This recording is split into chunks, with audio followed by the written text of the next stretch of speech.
Hi mga watchers, good morning, good afternoon, good evening. Welcome back to my channel and welcome to another episode. Time we're going to share to you one of our kaning steering wheel cover. So nakatakaroon rin sa Mr. DIY. So i-flex lang na ako ang mga available nila ng mga steering wheel cover ba sa itong mga units. So when we say steering wheel cover, most of these are standard size. So pwede siya sa itong Suzuki Espresso, Wigo, Picanto, uban pa nga mga small cars. And I'm not sure kung pwede po siya sa mga dagko nga sakyanan. Pero i-flex na ko ang ilang price from 299 up to 490.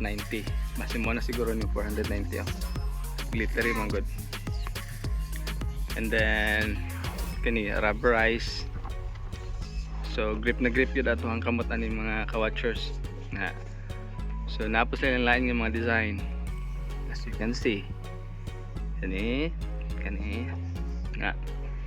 So kung gusto ka medyo kaning elegant o kaning professional look, na po sila din sa taas. Tag 590. Po ba?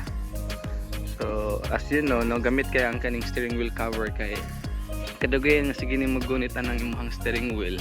Danlog na kay na siya. So mas mayong nato i-cover para maproteksyonan pod ang iyang steering wheel nga magdugay siya at the same time for protection na pod no, mas grip siya kung gunitan. So mao ni mga available nila. So kung naay rubberized, napoy leatherized ng mga steering wheel cover from 259 up to 450, pinakamahal napoy 490. And look,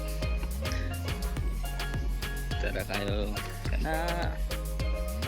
kana kay kuya ba. So katulad mga coachers, thank you so much for watching. Please don't forget to click the subscribe button and follow for more videos. Bye bye.